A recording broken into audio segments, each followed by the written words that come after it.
우리 2023년 3월 5일 10번째 주일을 시작하도록 하겠습니다. 손미아 선생님은 병원의 아버님하고 같이 예배를 드립니다.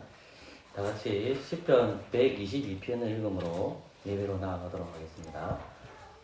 함께 읽겠습니다. 사람이 내게 말하기를 여호와 집에 올라가자 할 때에 내가 기뻐하였도다. 예루살렘아 우리 발이 내 성문 안에 섰도다. 예루살렘아 너는 조밀한 성읍과 같이 건설되었도다. 지파를 곧 여호와의 지파들이 여호와의 이름에 감사하고 이스라엘의 전례대로 그리로 올라가는도다. 거기 판단의 보좌를 두셨으니 곧 다윗의 집의 보좌로다. 예루살렘을 위하여 평안을 구하라. 예루살렘을 사랑하는 자는 형통하리로다. 내 성 안에는 평강이 있고 내 궁중에는 형통이 있을지어다. 내가 내 형제와 부모를 위하여 이제 말하느니 내 가운데 평강이 있을지어다. 여호와 우리 하나님의 집을 위하여 내가 내 복을 구하리로다. 아멘. 예배로 나오는 자들에게 주님께서 축복의 인사로 말씀하십니다. 하나님 우리 아버지와 주 예수 그리스도에게로서 은혜와 평강이 너희에게 있을지어다. 아멘. 찬송가 3장입니다.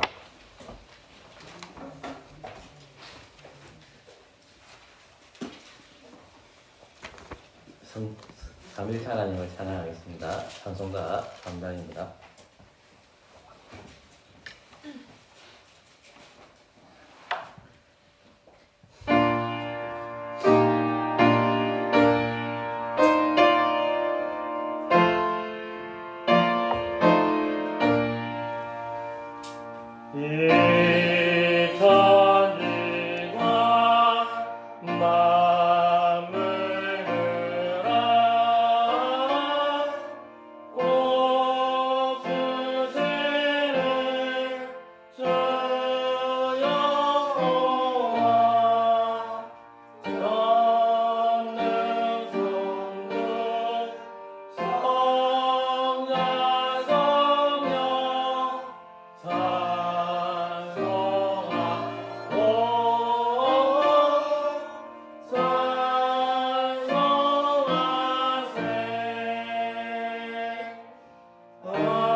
우리 신앙을 사도신경으로 고백하도록 하겠습니다. 사도신경으로 함께 소리 내어서 고백하겠습니다. 시편 찬송가 뒤에 나오기도 하고 예배 길자들을 참고하셔도 됩니다. 함께 읽겠습니다. 나는 전능하신 하나님 아버지 천지의 창조주를 믿습니다. 나는 그분의 독생자 우리 주 예수 그리스도를 믿오니 그분은 성령으로 잉태되어 동정녀 마리아에게서 나셨고 본디오 빌라도 치하에서 고난당하시고 십자가에 달리시고 죽으시고 장사되시고 엄부에 내려가셨으며 사흘 만에 죽은 자들로부터 부활하셨고 하늘에 오르셨고 하나님 아버지의 우편에 앉아 계시는데 거기로부터 산 자들과 죽은 자들을 심판하러 오실 것입니다. 나는 성령을 믿습니다. 나는 거룩한 공교회와 성도의 교제와 사죄와 육의 부활과 영생을 믿습니다. 아멘. 언약의 말씀 출애굽기 20장입니다. 1절에서 17절입니다.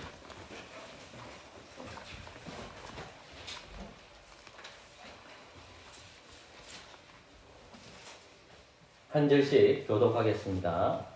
제가 먼저 읽겠습니다. 하나님이 이 모든 말씀으로 일러 가라사대 나는 너를 독단 종되었던 집에서 인도하려니 너의 하나님 여호와라. 너는 나 외에는 다른 신들을 내게 있게 말지니라. 너를 위하여 새긴 우상을 만들지 말고 또 위로 하늘에 있는 것이나 아래 땅에 있는 것이나 땅 아래 물속에 있는 것에 아무 형상이든지 만들지 말며 그것들에게 절하지 말며 그것들을 섬기지 말라. 나 여호와 너희 하나님은 질투하는 하나님인즉 나를 미워하는 자의 죄를 갚되 아비로부터 아들에게로 3, 4대까지 이르게 하거니와 나를 사랑하고 내 계명을 지키는 자에게는 천대까지 은혜를 베푸니라. 너는 너희 하나님 여호와의 이름을 망령되이 끌지 말라. 나 여호와는 나의 이름을 망령되이 이끄는 자를 죄 없다 하지 아니하리라. 안식일을 기억하여 그렇게 지키라. 여섯 동안은 힘써 내 모든 일을 행할 것이나 제7일은 너희 하나님 여호와의 안식일인즉 너나 내 아들이나 내 딸이나 내 남종이나 내 여종이나 내 유축이나 내 인간이 일하는 길이라도 아무 일도 하지 말라. 이는 여섯 동안에 나 여호와가 하늘과 땅과 바다와 그 가운데 모든 것을 만들고 제7일에 쉬었습니다. 그러므로 나 여호와가 안식일을 복되게 하여 그날을 거룩하게 하였느니라. 네 부모를 공경하라. 그리하면 너희 하나님 나 여호와가 내게 준 땅에서 내 생명이 되리라. 살인하지 말지니라. 가능하지 말지니라. 도둑질하지 말지니라. 내 이웃에 대하여 거짓 증거하지 말지니라. 함께 읽겠습니다. 내 내 이웃의 집을 탐내지 말지니라. 내 이웃의 아내나 그의 남종이나 그의 여종이나 그의 소나 그의 낙이나 무릇 내 이웃의 소유를 탐내지 말지니라. 아멘. 자리에 앉아주십시오. 조금의 스키밍 우리 읽었는데 하나님의 말씀에 근거하여서 그리스도 이름으로 회개하는 시간을 가지겠습니다. 기도하겠습니다.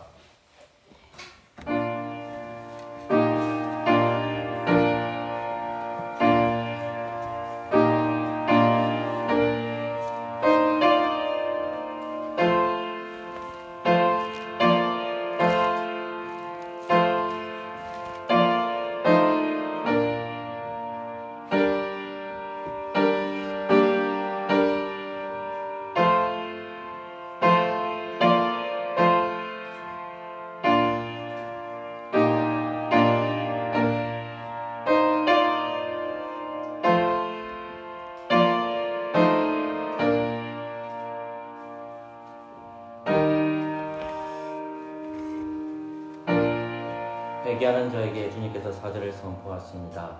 여호와께서 말씀하시되 오라 우리가 서로 변론하자.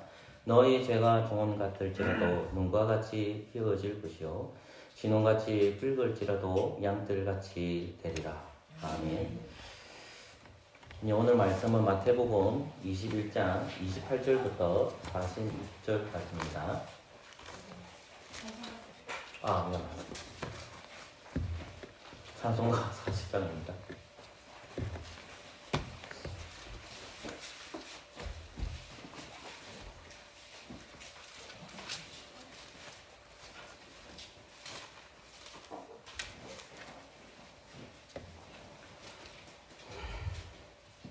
찬송가 40장입니다.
나는 주님 앞이라 경배하며 나만의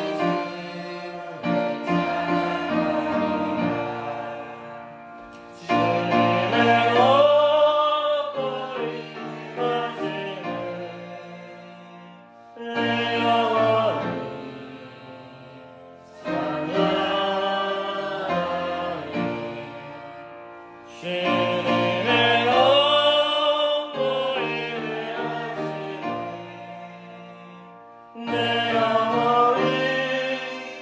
찬양하리라.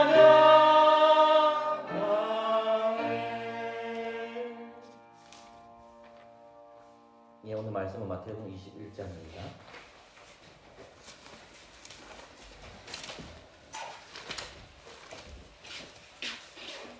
28절에서 46절까지입니다. 조금 빠르게 제가 읽도록 하겠습니다. 그러나 너희 생각에는 어떠하뇨? 한 사람이 이 두 아들이 있는데 맏아들에게 가서 이르되 예 오늘도 고전에 가서 일하라 하니 대답하여 가로되 아버지여 가겠소이다 하더니 가지 아니하고 둘째 아들에게 가서 또 이같이 말하니 대답하여 가로되 실소이다 하더니 그 후에 뉘우치고 갔으니 그 둘 중에 누가 아비의 뜻대로 하였느냐? 가로되 둘째 아들이니이다. 예수께서 저희에게 이르시되 내가 진실로 너희에게 이르노니 세리들과 창기들이 너희보다 먼저 하나님의 나라에 들어가리라. 요한의 의도로 너희에게 보았거늘 너희는 저를 믿지 아니하였으되 세리와 창기는 믿었으며 너희는 이것을 보고도 종시 뉘우쳐 믿지 아니하였더라. 다시 한 비유를 들으라. 한 집주인이 포도원을 만들고 사원을 두르고 거기 적지 않은 구유를 파고 망대를 짓고 농부들에게 새로 주고 타국에 갔더니 실과 때가 가까움에 그 실과를 받으려고 자기 종들을 농부들에게 보내니 농부들이 종들을 잡아 하나는 심히 때리고 하나는 죽이고 하나는 돌로 쳤거늘 다시 다른 종들을 처음보다 많이 보내니 저희에게도 그렇게 하였는지라. 후에 자기 아들을 보내며 가로되 저희가 내 아들은 공경하리라 하였더니 농부들이 그 아들을 보고 서로 말하되 이는 상속자니 죽이고 그의 유업을 차지하자 하고 이에 잡아 포도원 밖에 내어 쫓아 죽이느니라. 그러면 포도원 주인이 올 때에 이 농부들을 어떻게 하겠느냐? 저희가 말하되 이 악한 자들을 진멸하고 포도원은 제때에 실과를 바칠 만한 다른 농부들에게 새로 줄지니이다. 예수께서 가라사대 내가 성경에 건축자들의 버린 돌이 모퉁이의 머릿돌이 되었나니 이것은 주로 말미암아 된 것이요 우리 눈에 기이하도다. 함을 읽어본 일이 없느냐? 그러므로 내가 너희에게 이르노니 하나님의 나라를 너희는 빼앗기고 그 나라의 열매 맺는 백성이 받으리라.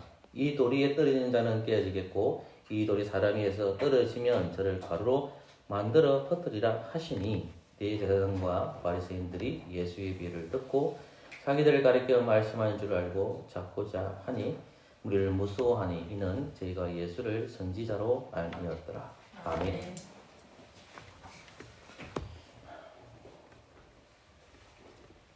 잠시 기도할까요?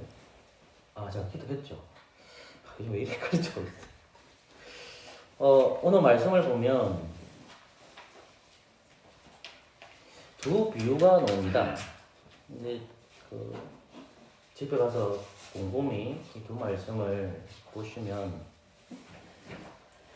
저는 말씀을 깊이 묵상하면서 두 가지 동사가 들어왔는데 그것은 30절에 나오는 둘째 아들의 뉘우치다라는 말하고 그 다음에 본문 말씀에서 33절에 나오는 들으라라는 말씀입니다.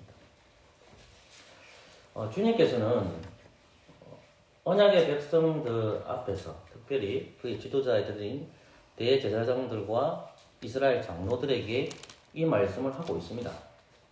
왜냐하면 23절에서 그렇게 말씀하고 있기 때문에 예수께서 성전에 들어가 가르치실 때 대제사장들과 백성의 장로들이 나와 라는 말씀을 하고 있기 때문에 근데 이 듣는 대상이 45절에서 보면 또 한 무리가 있다는 사실을 확인하게 됩니다. 그것은 바리새인입니다. 그러니까 예수님이 예루살렘 성전에 있었을 때의 대제사장들과 그리고 바리새인들이 있다는 거죠. 그리고 이스라엘의 장로들이 있다는 거죠. 그러면 바리새인들과 사두개인이었던 그 대제사장들의 의문점이 생기는 거죠. 그 의문점에 대한 질문이 대제사장들이 질문한 겁니다. 그 질문이 뭐냐면 무슨 권세를 이렇게 하십니까? 라는 질문이었습니다. 그래서 주님께서는 이 권세가 어디로 왔는지 가르쳐 주지 않았습니다. 그것이 27절에서 다루고 있습니다. 그런데 주님께서는 이 권세가 하늘에서 왔다는 것을 설명해 줍니다. 그게 28절에서 그러나 라는 단어로 설명합니다. 그리고 33절에서 한 비유를 더 들어라 라고 합니다. 죄와 사망의 권세를 해하는 권세가 어디서 오느냐는 거죠. 우리가 삶을 살아가면 오늘 본문을 볼 때에 참 이스라엘의 사두개인과 바리새인들이 지도자였지만 어리석게 보일 겁니다. 그런데 그 시대에 있어서 가장 어려움은 뭐냐? 그들은 하나님 나라를 소망하고 정말 메시아 오기만을 기다립니다. 그런데 예수님을 딱 보니까 힘도 없고 권위도 없는 것 같고 능력도 없는 것처럼 보입니다. 예수님 하신 것은 죄와 사망의 권세, 하나님과 우리의 관계를 회복해 주신 죄의 문제를 해결해 주셔서 오셨다는 것을 말씀과 이적들을 보여주셨지만 정작 하나님의 말씀을 가르쳤던 사두개인들, 대제사장들과 바리새인들, 시장에서 지도자였고 말씀을 가르쳤던 이 바리새인들은 예수님이 전혀 그렇게 보이지 않았던 것입니다. 그들이 원하는 것은 가르침은 동일하게 구약 성경을 사용하고 있지만 그들은 한쪽은 현실주의였고 한쪽은 종말이 온다는 내세관을 가지고 있습니다. 공통점 하나였습니다. 메시아를 기다린다는 거죠. 그게 뭐냐면 로마로부터의 해방입니다. 로마로부터 해방에 더 관심을 가지고 있는데 예수님이 보기에는 자신들이 보기에는 전혀 그렇게 보여지지 않았던 것입니다. 그들이 원하는 것은 죄와 사망으로부터 해방이 아니라 정치적인 메시아였습니다. 그래서 예수님의 말씀을 듣고 예수님이 이적을 보았음에도 불구하고 이 바리새인들과 사두개인의 공통점은 뭐냐? 회개하지 않았다는 거예요. 생명에 이르는 회개를 하지 않는다라는 말씀입니다. 그래서 예수님께서는 다시 한번 그들에게 이 권세가 하나님께서 나에게 주셨다는 것과 그 문제가 죄의 문제와 관련이 있다는 것을 계속 가르쳐 줍니다. 그 말씀을 들었던 바리새인들과 사두개인들은 말씀을 들었음에도 불구하고 이 말씀에 대해서 자기들을 가리킨다는 것을 확인하게 되죠. 이 말씀을 딱 겨냥하는 게 바리새인들과 사두개인을 예수님이 겨냥하겠다는 것을 그들 스스로 알아요. 그래서 예수님을 죽이고자 합니다. 그들의 결론은 뭐냐? 44절 말씀을 보면 잡고자 하니 하나 무리를 무서워했다라는 말씀이 나옵니다. 여러분, 우리는 출애굽기 1장에서 이디한 여자를 봅니다. 산파들을 봅니다. 그 산파들은 바로의 정책을 두려워하지 않습니다. 산왕제 정책을 합니다. 하나님의 말씀을 대적합니다. 그들은 바로를 두려워하는 것이 아니라 하나님을 두려워했다라고 기록하고 있습니다. 창세기 32장에 가면 야곱이 천하장사가 되는데 천사와 씨름하는 장면이 나옵니다. 그 씨름하는 장면에서 하나님께서 천사장이 손을 탁 치니까 한독뼈가 위골된단 말입니다. 근데 그 장면을 앞서서 뭘 보여주냐면 하나님께서는 야곱에게 야, 내가 마하나임이야, 내가 너의 군대야 라는 것을 보여줍니다. 근데 에서의 군대가 온다는 말을 듣자 야곱은 어떠합니까? 에서의 군대를 좋아합니다. 분명히 하나님이 먼저 보여주셨는데 하나님의 군대를 보여줬단 말입니다. 근데 에서의 군대가 온다니까 두려워하는 거죠. 이게 현실적이잖아요. 똑같이 46절 말씀을 보시면 무리를 무서워하더니라고. 자, 바리새인들과 대제사장들이 예수님을 죽이고 싶어 합니다. 근데 누굴 두려워합니까? 무리를 두려워합니다. 왜? 이 무리들이 누굴 따르기 때문에? 예수 그리스도를 따라가고 있기 때문에. 반대가 돼야 돼요.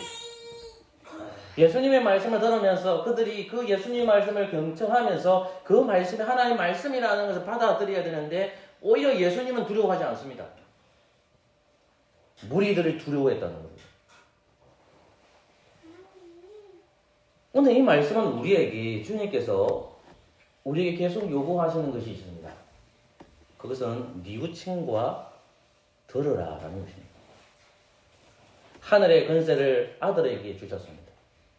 첫 번째 아들이 나옵니다. 그 아들이에게 명령합니다. 28절 말씀을 보십시오. 너희 생각에는 어떠하뇨? 한 사람이 두 아들이 있는데 맏아들에게 가서 이르되 얘 오늘 포도원에 가서 일하라 하니까 29절 말씀 같이 읽을까요? 시작. 대답하여 가로되 아버지여 가겠소이다 하더니 가지 아니하라. 28절부터 32절까지를 보면 두 아들이 나옵니다. 요게 포도원 주인은 아버지입니다. 아버지는 누구를 상징하느냐에 대해서 유추할 수가 있죠. 어쨌든 아버지께서 첫째 아들과 둘째 아들을 부르셨습니다. 이 첫째 아들은 누구고 둘째 아들은 누구냐는 거죠. 첫째 아들이 가겠습니다 하고 해놓고 안 갑니다. 그러니까 이제 둘째에게 말합니다. 둘째에게 말하니까 둘째는 이렇게 얘기하죠. 우리 3절 말씀 같이 읽을까요? 시작.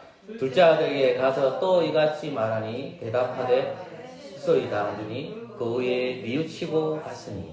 아멘. 그리고 주님께서는 묻습니다. 그들 중에 누가 아비의 뜻대로 하였느냐라고 합니다. 그리고 주님께서는 그 답변을 줍니다. 그들은 둘째 아들이니이다 라고 합니다. 그래서 주님께 답변을 주신 것이 저희에게 이르시되 내가 진실로 너희에게 이르노니 세리와 창기들이 너희보다 먼저 하나님 나라에 들어가리라 되어 있습니다. 그러면 둘째 아들은 누굴까요? 세리와 창기를 비유하죠. 그러면 너희보다 먼저 하나님 나라에 들어가야 했으니까 그러면 너희라는 것은 누구냐? 첫째 아들이죠. 맏아들. 그것은 본문의 앞절에 나오는 제가 여러분들에게 말씀해 주었던 23절입니다. 성전에 들어가 아들 7세의 대제사장들과 백성의 장로들입니다. 그리고 45절에 나오는 바리새인들. 생각해 봅시다. 첫째 아들은 좀 넓게 생각하면 혈통으로 이스라엘 백성입니다. 저는 여러분들에게 지난주에도 그랬고 마태복음 3장을 강조했습니다. 여러분 마태복음 3장 8절과 9절 말씀에 이런 말씀이 언급된다고 말씀해드렸습니다. 8절 말씀에 그러므로 회개에 합당한 열매를 먹고 속으로 아브라함이 우리 조상이라고 생각지 말라. 내가 너희에게 이르노니 하나님이 능히 이 돌들어도 아브라함의 자손이 되게 하시니라 했습니다. 아멘. 세례 요한이 요단강에서 회개에 합당한 열매를 맺으라 하면서 세례를 베풉니다. 물 세례를 베풉니다. 많은 사람들이 모이고 거기에 바리새인들도 모여 있습니다. 세례 요한은 8절 말씀에서 회개에 합당한 열매를 맺으라는 거예요. 그럼 바리새인들과 거기 모여 있는 사람들은 어떻게 생각합니까? 아브라함이 우리 조상이라고 생각해요. 그러니까 세례 요한이 바로 찔러 얘기하는 거예요. 아브라함이 너희 조상이라고 생각하지 마라. 아브라함이 너희 조상이라고 생각하지 마라. 이스라엘 백성들은 그들이 선민이기 때문에 구약의 때부터 그 선민이라는 것이 계속 내려오는 거예요. 그래서 오늘 본문 말씀의 첫째 아들은요, 이스라엘 백성들이 선민이라고 생각하는 의식이에요. 그 대표적인 사람들이 대제사장들과 장로들과 바리새인들이에요. 그들은 선민이라고 생각해요. 계속해서. 첫째 아들은 예, 주님, 예, 아버님, 제가 그렇게 가겠습니다. 하나님 아버지께서 농부의 포도원의 주인이 되신 것입니다. 이 포도원이라는 것은 이사야서 5장에 나온 농부입니다. 포도원은 이스라엘을 가리킵니다. 그 나무들은 유다 지파를 가리킵니다. 조금 포괄적 생각해 보십시오. 이 포도원이 지금 이스라엘을 상징한다는 말입니다. 근데 지금 하나님 아들이신 그리스도께서 그 포도원 비유를 하고 있는데 아버지를 얘기하고 있고 첫째 아들과 둘째 아들을 얘기하고 있는 거예요. 그 아버지는 하나님을 가리킵니다. 하나님 아버지께서 두 아들에게 명령합니다. 첫째 아들 이스라엘입니다. 둘째 아들 세리와 창기입니다. 조금 넓게 가면 이 둘째 아들은 이방인을 가리킵니다. 첫째 아들은 자기가 선민이라고 생각해요. 그 대표적인 사람들이 대제사장들과 장로들과 바리새인들이었어요. 자기들은 선민이었다는 거예요. 하나님의 말씀을 순종하는 것 같지만 하나님의 말씀을 순종하지 아니하고 하나님의 집에 들어 일하지 않습니다. 포도원은 하나님의 집이고 하나님의 교회입니다. 하나님의 집에서 일을 해야 되는데 일을 하지 않는 거예요. 농부가. 땅을 일궈야 된단 말입니다. 가나안 땅으로 들어가서 그 땅이 농부의 역할을 해야 될 사람 이스라엘 백성들이지 않습니까? 그 이스라엘 백성들이 농부의 역할을 감당해야 되고 거기에 있는 레위지파 사람들도 그것을 감당해야 되고 왕들도 그렇단 말입니다. 그런데 이스라엘 백성들이 혈통적으로 자기가 그렇기 때문에 당연히 내가 하나님의 약속의 백성이라고 생각하는 거예요. 그게 첫째 아들입니다. 그리고 하나님 말씀에 순종하지 않고 포도원 밭에 들어가서 뭐 하지 않습니까? 일하지 않습니다. 게으른 종입니다. 그저 둘째 아들이 뭐라고 합니까? 말을 안 듣죠. 싫습니다. 라고 합니다. 그리고 어떻게 합니까? 그 후에 뉘우치고. 이거 30절 말씀 다시 한번 해볼까요? 시작. 둘째 아들에게 가서 또 이같이 말하니 대답하여 가로되 실소이다 하더니 그 후에 뉘우치고. 아멘. 뭐 했죠? 뉘우치다. 첫째 아들과 둘째 아들의 차이가 있습니다. 뉘우칩니다. 첫째 아들은 아버지 말씀을 듣지 아니하고 포도원에 가서 일도 안 합니다. 그러나 그들은 회개도 하지 않습니다. 뉘우치지도 않습니다. 당연히 내가 나쁜 짓을 해도 내가 하나님의 집에서 일하지 않아도 이 포도원에서 일하지 않아도 나는 당연히 하나님의 자녀야. 나는 장자의 권한을 가지고 있어.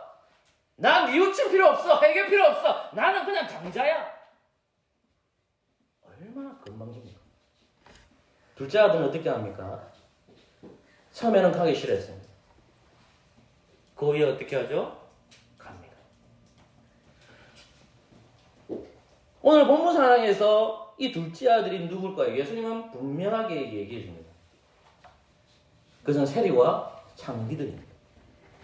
마태는 이 마태복음을 기록한 이 마태는 세리작이었습니다. 그 세리와 창기들이 하나님 나라에 들어가 있는 거예요. 이스라엘이 구약시대에 보면 우리가 출애굽을 할 때 이스라엘 백성들이 제사장 나라가 됐잖아요. 그 제사장 나라에 들어올 수 없는 세리와 창기들이 들어와 있는 거예요. 근데 마다들은 어떻습니까? 이 자들이 들어올 수 없다라고 생각합니다. 차이가 뭡니까? 뉘우침입니다. 근데 우리는 이 뉘우침을 조금 살펴봐야 할 이유가 있습니다. 왜 그것을 우리가 살펴봐야 될까요? 그것은 우리가 잘 아는 가룟 유다도 뉘우쳤기 때문에. 마태복음 20장으로 가보십시오. 이 구절 한번 확인하고 갑시다. 27장입니다. 마태복음 27장 3절. 같이 읽을까요? 3절입니다. 시작. 때에 예수를 판 유다가 그 정죄됨을 보고 스스로 뉘우쳐 그 은산십을 대제사장들과 장로들에게 도로 갖다 주며. 아멘.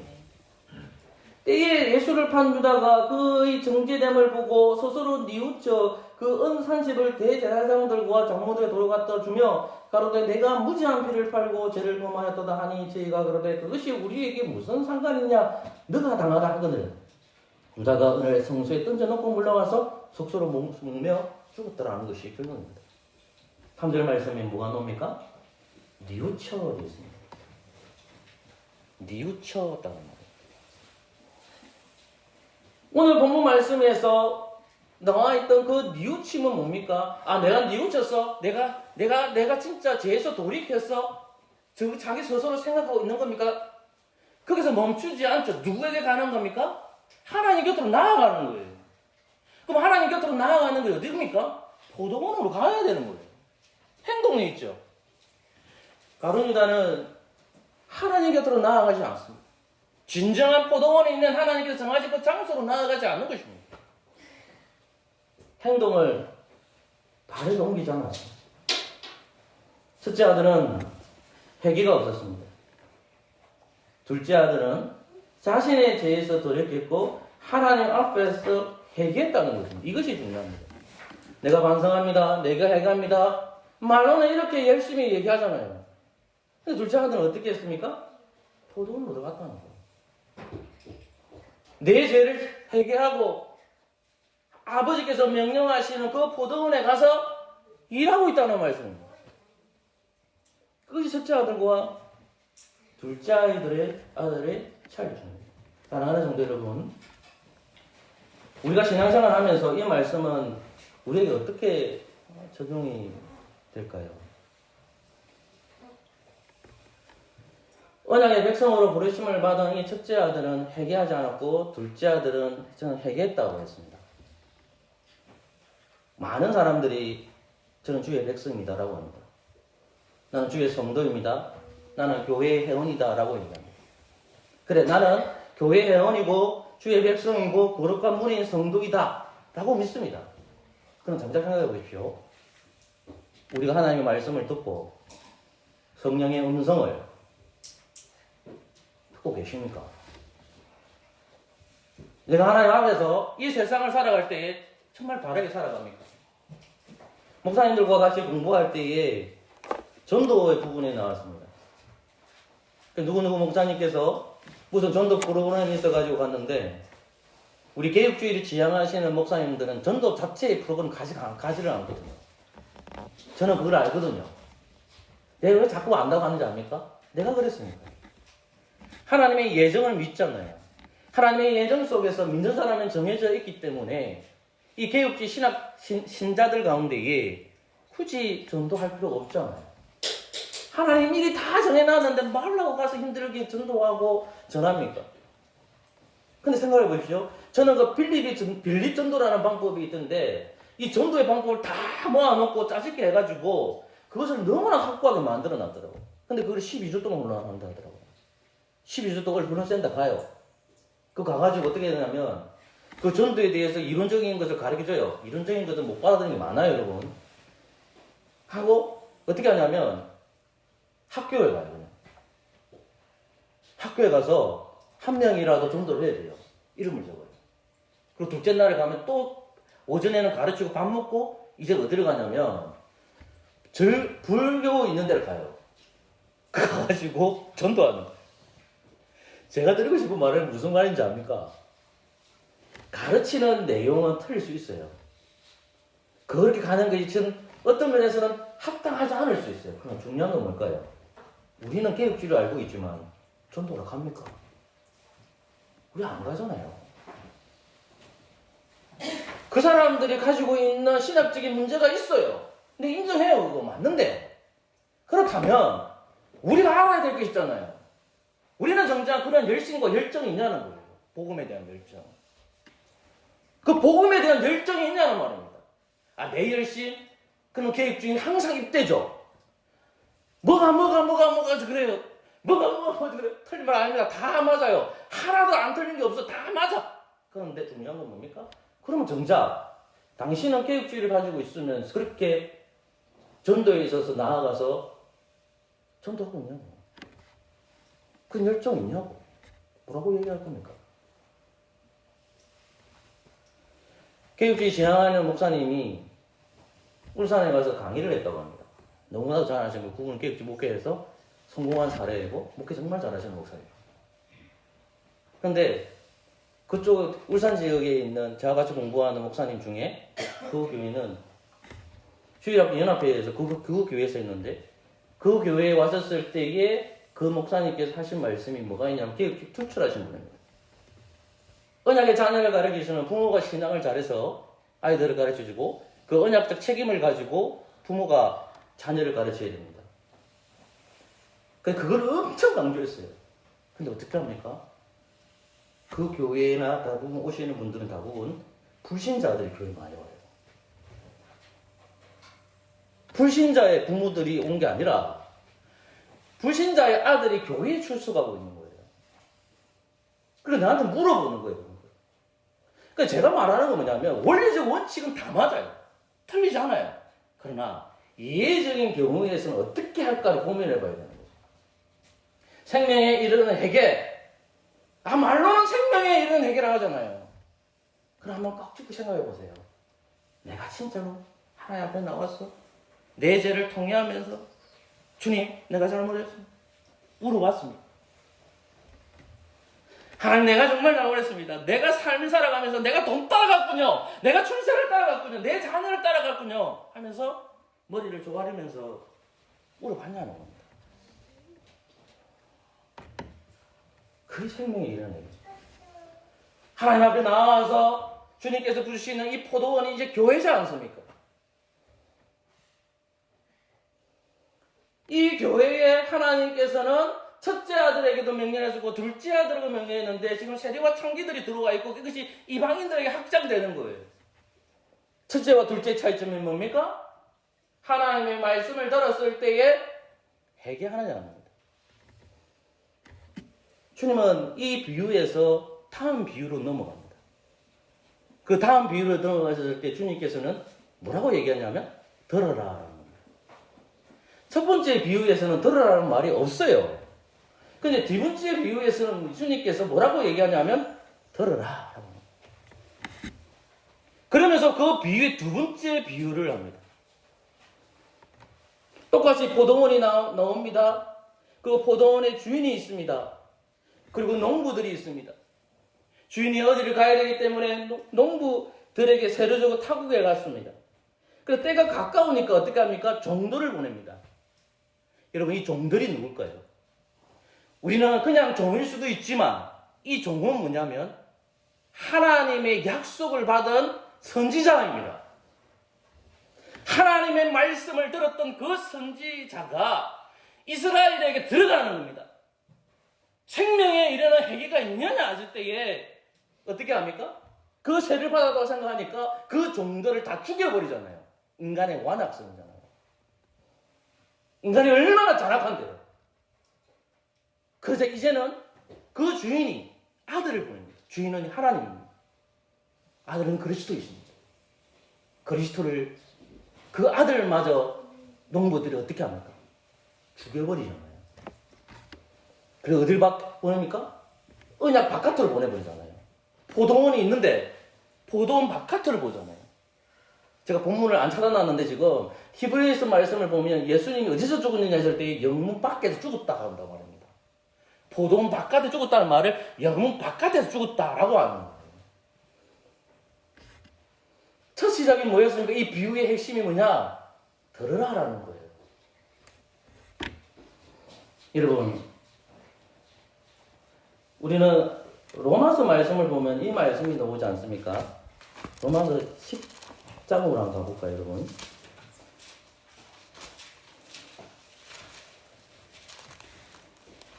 10장 17절 말씀입니다. 우리 한번 같이 한번 읽어봅시다. 조금만 더 합시다. 같이 읽을까요? 시작. 그러므로 믿음은 들음에서 나면 들음은 그리스도의 말씀으로 말미암아. 아멘. 믿음은 들음에서 난답니다. 믿음은 들음에서 난답니다. 여러분, 듣는 귀가 있습니까? 예수님은 그들에게 비유로 말합니다. 비유를 들어라 라고 합니다. 저는 여러분들에게 이 비유를 해석해주고 설명해줍니다. 그리고 여러분들한테 이렇게 말합니다. 말씀을 들으세요. 믿음은 들음에서 나며 들음은 그리스도의 말씀으로 말미암는다라고 하고 있는 겁니다. 우리는 늘 믿음이 어떻게 생깁니까? 라고 물음을 가지고 있지 않아요.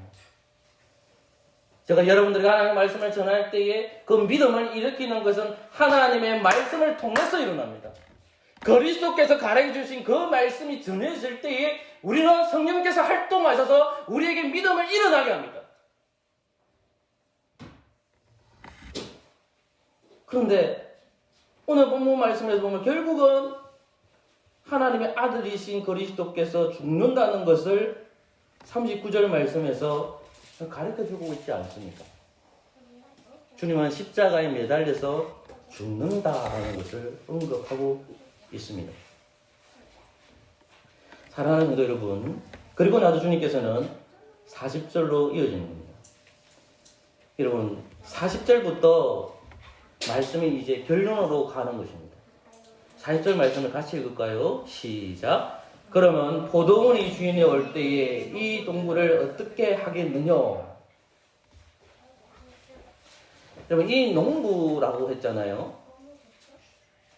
그래서 41절 말씀은 저희가 말할 때 이 악한 자들을 진멸하고 돼 있잖아요. 그리고 포도원은 제때 실과를 바칠 만한 다른 농부들에게 세를 줄지니이다 되는 거예요. 그래서 이 말씀이 누구에게 하는지 알아요. 45절 말씀에 대제사장과 바리새인들이 예수님의 비유를 듣고 자기들을 가리켜 말씀하는 줄 알았다라고 되어 있잖아요. 그러니까 무슨 말입니까? 이 농부들이라는 것은 여러 가지로 유추할 수는 있지만 지금 이 본문상으로는 말씀을 가르치는 사역자들과 관련되어 있죠. 사두개인, 바리새인. 누구를 죽입니까? 아들을 죽입니다. 하나님의 말씀을 가르치는 자가 결국 누구를 죽이느냐? 아들이신 그리스도를 죽이는 데까지 나아간다는 말씀입니다. 그리고 나서 주님께서 42절의 결론부를 말씀하고 있습니다. 그것이 42절부터 44절이에요. 같이 읽을까요? 시작. 예수께서 가라사대 너희가 성경에서 본적자들의 버린 돌이 모퉁이의 머릿돌이 되었나니 이것은 주의 말미암아 된 것이요 우리 눈에 기이하다며 읽어본 일이 없느냐. 그러므로 내가 너희에게 이르니 하나님의 나라는 너희는 빼앗기고 그 나라의 열매 맺는 백성이 받으리라. 이 돌 위에 떨어진 자는 깨어지겠고 이 돌이 사람 위에 떨어지면 저는 가루로 만들어 흩뜨리라 하시니. 아멘. 여러분, 주님은 또다시 그들에게 말씀해 주십니다. 너희 나라는 빼앗길 거야. 그 나라의 열매 맺는 백성이 받는다라고 하는 거죠. 그럼 누가 열매 맺느냐? 44절입니다. 다시 한번 더 읽읍시다. 소리 크게 읽읍시다. 시작. 이 돌 위에 떨어지는 자는 깨어지겠고 이 돌이 사람 위에 떨어지면 저를 가루로 만들어 흩뜨리라 하시니. 이 돌이 누굽니까? 그리스도이십니다. 설교는 그리스도입니다. 설교, 하나님의 말씀을 제가 여러분들에게 말할 때 강인종의 이대함을 얘기하는 것, 저 교회의 이대함을 얘기하는 것, 붕화명의 이대함을 얘기하지 않습니다. 저는 여러분에게 그리스도에게 가르칩니다. 저는 여러분들에게 그리스도라는 돌을 던집니다. 근데 왜 패합니까? 그리스도의 돌을 맞아야만 삽니다. 그 돌에 맞아서 칼기 찢어져야 돼. 그래, 내 존재가 이런 존재구나. 내가 엄청 부족하구나. 돌이 계속해서 떨어져야 된다고 합니다. 왜? 우리는 완악합니다. 지금 당장 내가 이 설교를 하고 있지만 나는 예배 끝 마치고 나면 또다시 저는 범죄예요. 내보다 잘난 놈 만났을 거예요. 제가 초등학교 동기들이 워낙 전화가 와가지고 갔는데 정말 가기 싫어요. 세 가지만 얘기해야 돼요. 첫 번째, 골프 얘기해야 돼요. 저 골프 안 하잖아요. 두 번째, 그렇게 나이가 많은데 여자만 얘기해야 돼요. 세 번째, 돈 얘기합니다. 저는 이 세 가지 다 싫으니까 도저히 같이 있을 수가 없대요. 너무 힘들대요. 나 이 친구들하고 이전에 사귀었는데 20년이 지나니까 다른 삶을 제가 살아가거든요. 사랑하는 성도 여러분, 끊임없이 그리스도의 돌이 매주 설교 때마다 여러분 떨어질 때 힘들고 어렵다는 거 압니다. 그러나 여러분, 그리스도의 돌을 맞으셔야만 우리는 맏아들이 되지 않고 둘째 아들이 될 수 있습니다. 주님께서는 포도원이라는 교회에 목사를 주셨고 직분자를 주셨고 성도를 주셨습니다. 목사와 직분자들과 성도들이 하나님 말씀 그리스도가 전파될 때에 반드시 해야 될 게 뭡니까? 주님, 저는 죄인입니다. 주님, 저는 죄인입니다. 라고 고백하고 누구를 위해 살아야 될까요? 저를 위해 살아가지 마시고 교회를 위해 살아가십시오. 왜 교회를 살아갈까요? 그리스도는 그리스도의 몸이기 때문에 그렇습니다. 언제나 생명에 이르는 해결을 말씀을 통해서 일어나는 저와 여러분 되시기를 소망합니다. 아멘. 찬송가 34장입니다. 찬송가 34장 찬양합니다.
창세기 1장입니다. 1장 29절입니다. 제가 읽겠습니다. 하나님이 가라사대 내가 온 지면에 심있는 모든 채소와 씨 가진 열매 맺는 모든 나무를 너희에게 주노니 너희 식물이 되리라. 아멘. 아담과 여자에게 허락된 것은 모든 식물입니다. 그런데 뱀이 유혹하는 것, 사단이 유혹하는 것은 뭐냐면 모든 실과나 나무를 정령 먹지 말라 하시더라는 말씀으로 나오거든요. 근데 창세기를 묵상해 보면 이 본문 앞에 무엇이 나오냐면 아담과 여자에게 정복의 사명을 주시는 겁니다. 이 정복이라는 것은 우리가 생각하는 제국주의 그런 것이 아니라 하나님의 말씀을 통해서 하나님의 나라가 확장되어 가는 겁니다. 그러면 인간이 배가 고프잖아요. 하나님 그렇게 창조하노니까. 그럼 어떻게 하시냐 하나님께서 그들에게 식물을 그렇게 놓는다는 겁니다. 결국은 이것은 영적으로 해석을 해보면 결국은 하나님의 나라를 세우기 위해서 우리는 먹고 마실 겁니다. 배고픔이야 육신의 배고픔이 우리에게 다가옵니다. 예배 시간 때 우리의 배고픔을 누가 해결해 주는지를 영의 양식을 가르쳐 줍니다. 그것은 떡과 포도주를 가르치거든요. 떡과 포도 자체가 예수님을 의미합니다. 믿음이 있는 사람은 이를 먹고 마실 것입니다. 믿음을 거짓으로 고백하는 사람은 반드시 찢어져 죽습니다. 그래서 복음 안에서 하나님께서 내가 이 땅에서 생존케 해주신 것은 뭘까? 그것은 복음의 확장과 관련되어 있구나. 주님의 나라와 구원을 위해서 그리스도를 기억하고 그분이 다시 오실 것을 이 성찬을 통해서 확인하는 저와 여러분 되시기를 소망합니다. 아멘.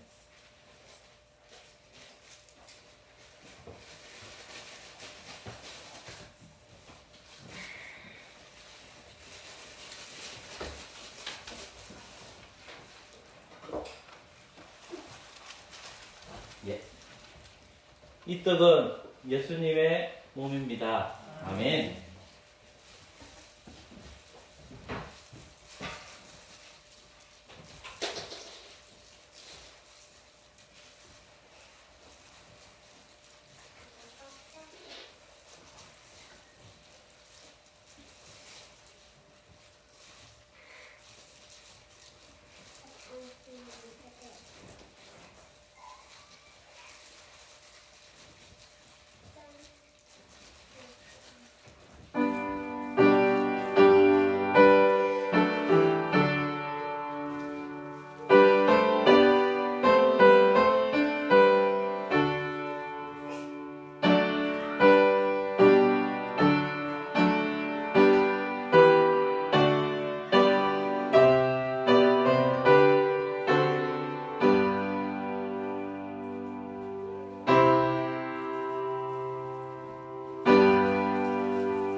떡을 못 받으신 분 있습니까? 기다리겠습니다. 한떡에 동참합니다. 예수 그리스도의 이름으로 기도합니다. 아멘.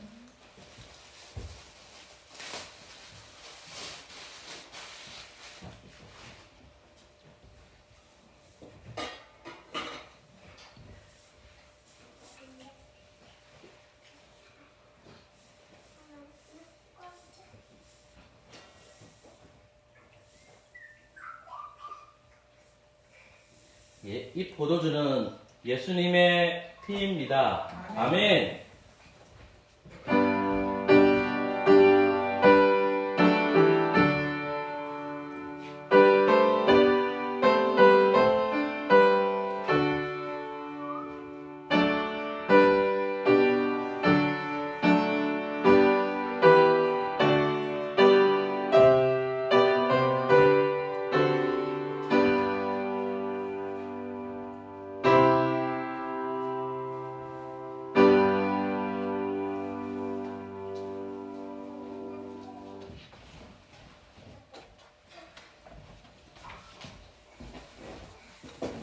기도하겠습니다. 한 떡에 참여한 저희들이 한 피에 참여합니다. 예수 그리스도의 이름으로 기도합니다. 아멘.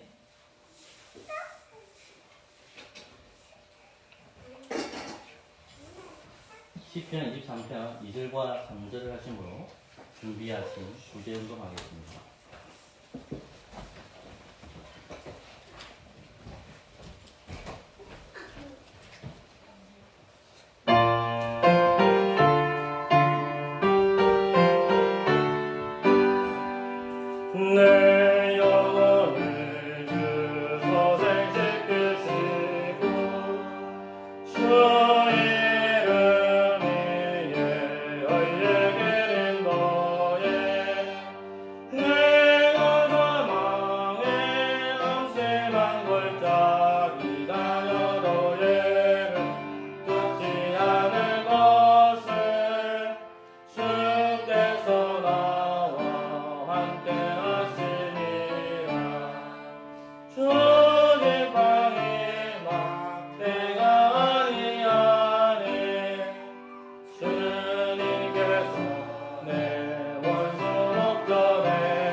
자리에 앉아 주십시오. 하나님, 계속해서 예수님의 행적을 따라가고 있습니다. 오늘은 진정한 회개가 무엇인지를 말씀을 통해서 저희들이 배웠습니다. 교회에 출석하지만 내가 당연히 구원받았겠지라고 생각합니다. 내 생활과 내 모든 형편에서 회개하지 아니하고 세상과 더불어서 살아가면서도 나는 하나님의 백성이지 라고 착각하는 성도들이 참 많습니다. 하나님, 우리가 주님 앞에 법적으로 거룩하지만 매일매일 삶을 살아갈 때마다 화가 나고 분노가 일어나고 짜증이 나고 열받을 때가 많고 그럴 때마다 죄를 범할 때가 참으로 많음을 주님 앞에 고백합니다. 하나님, 말씀을 들을 때마다 믿음은 들음에서 난다고 하셨사오니 생명에 이르는 회개, 그리스도께서 생명을 주셨다는 그 회개가 우리의 입술에서 넘쳐나기를 소망합니다. 우리의 혀로 하나님을 저주하는 입이 되지 말게 해주시고 우리의 입술로 하나님, 나는 죄인입니다. 하나님, 저는 부족합니다. 라는 신앙 고백이 우리 교회에 흘러넘치기를 소망합니다. 이 모양 저 모양 살아갈 때 아프신 분들 많습니다. 하나님 위로하여 주시고 소망이 넘쳐나게 하여 주시옵소서. 우리 손원식 선생님 따님을 통하여 예수 그리스도를 믿는 놀라운 기적이 일어나게 해주시고 속기 회복되게 해주시고 우리 윤계전 성도님 속기 회복되는 은혜를 더하여 주시고 우리 미소 산모와 아이가 건강할 수 있도록 은혜 내려주시고 직장생활하는 분들 은혜 주셔서 힘들고 어렵더라도 하나님 은혜 주셔서 극복하는 힘을 주시고 이제 계약하는 학생들에게도 힘을 주셔서 열심히 공부하고 육신의 건강도 주시옵소서. 언제나 저희 교회가 하나님 보시기에 아름다운 교회가 되기를 원하며 예수 그리스도의 이름으로 기도합니다. 아멘. 찬송가 139장을 부름으로 준비하신 공금하도록 하겠습니다. 찬송가 139장입니다.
기도하겠습니다.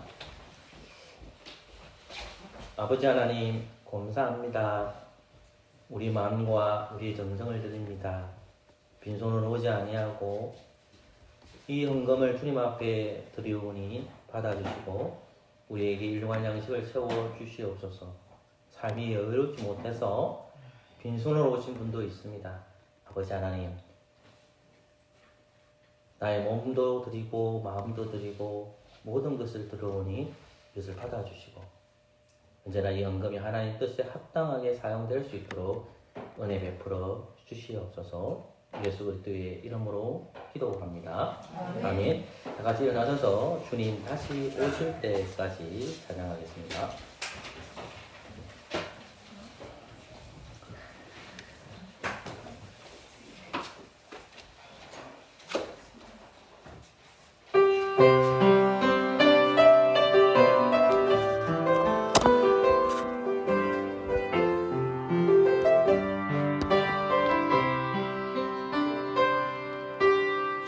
주님 다시 오실 때까지 나는 네가 아니라 좁은 길 나의 십자가 나의 가는 이 길 끝에서 나는 그림을 보리라. 영광의 예수님 나를 맞아주시니 주님 다시 오실 때까지 나는 일어나 영원이라 주의 영광 땅 덮을 때 나는 일어나 노래하리. 내 사모하는 주님 온 세상 구주시라. 내 사모하는 주님 온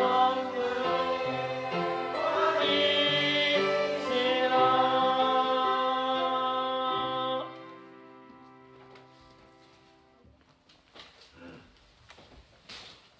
여호와는 내게 복을 주시고 너를 지키시기를 원하며 여호와는 그 얼굴로 내게 비추사 은혜 베푸시기를 원하며 여호와는 그 얼굴로 내게 향하여 드사 평강 주시기를 원하노라. 아멘.